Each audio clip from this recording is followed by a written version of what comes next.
Let me ask you a very simple question. You have three different platforms. Let's say one platform is at 2 meters, the other platform is at 10 meters, and the next platform is at 20 meters. So now you have Isaac Newton standing at all these three platforms. Okay, now he's gonna jump from the 2 meter platform. What happens? He jumps peacefully, lands. अब अगर वो 10वें metre के platform से कूद रहे हैं, उन्होंने कूदा, थोड़ा सा शायद उनको इफेक्ट होगा, थोड़ा सा शायद पैर मुड़ सकता है, बट या walks off. Next he jumps from a 20 metre height platform. What happens? Something horrible. या तो understood right. Why does that happen? Why does this difference in height create such different impacts? Well, that's only question number 1 for you. Let me talk about question number 2. Let's imagine that Isaac Newton is standing here and I take one arrow, I pull it till here alone and I leave it. Now this is not an arrow with a pointy head, it's just a suction wala arrow. Maybe it might not even reach it. But what if I pull this string a bit more? It might reach him now and hit him. What if I pull it till here and then leave it? What happens then? The arrow might go and hit him and he might fall back down. What happened here? Why is the difference in me pulling these strings created that much amount of velocity and more amount of kinetic energy? Well, if in case you ever wondered that, that's what we're going to talk about today.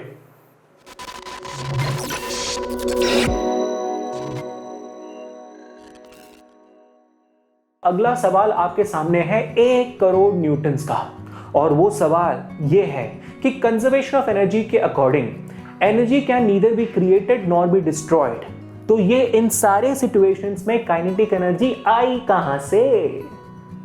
1 minute, थोड़ा setup बदलते हैं. Computer जी, anti अभिषेक के सामने सवाल प्रस्तुत किया जाए. ये एनर्जी आई कहां से? और ये चल पड़ी है कांताबेन जी. ऑप्शन ए, न्यूटन जी शक्तिमान है. ऑप्शन बी, न्यूटन जी च्यवनप्राश खाते हैं. ऑप्शन सी, न्यूटन जी को कूदना पसंद है.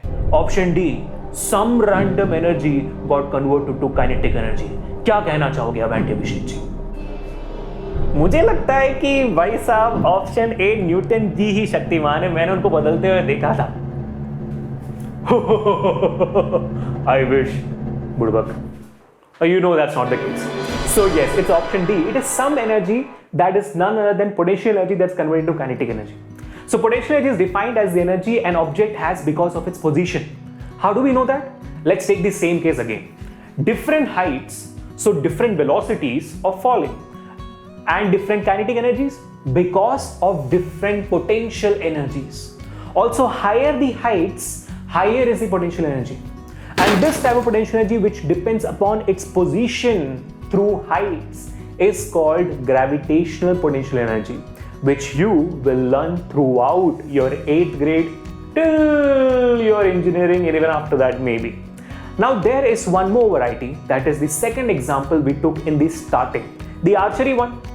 Different pulls, different velocities of the arrow, different kinetic energy, hence different potential energy. More the pull, more is the potential energy. But since here height of bow string is not changing, instead we are stretching it to use its elasticity to generate more kinetic energy. इसलिए इस type के potential energy को हम कहते हैं elastic potential energy, gravitational नहीं. जो springs में पाए जाते हैं, स्ट्रिंग्स में पाए जाते हैं, इवन रबर बैंड्स में भी पाए जाते हैं यार. That is it for today. I hope all of you guys enjoyed this potential energy video. I hope I was able to make it a bit tad easier. That's what this channel does, isn't it? Yes.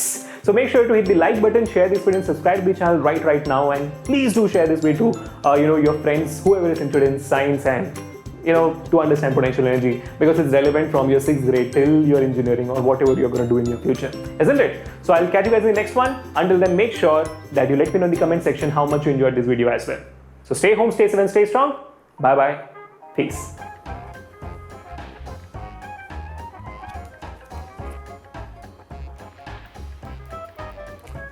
Potential energy.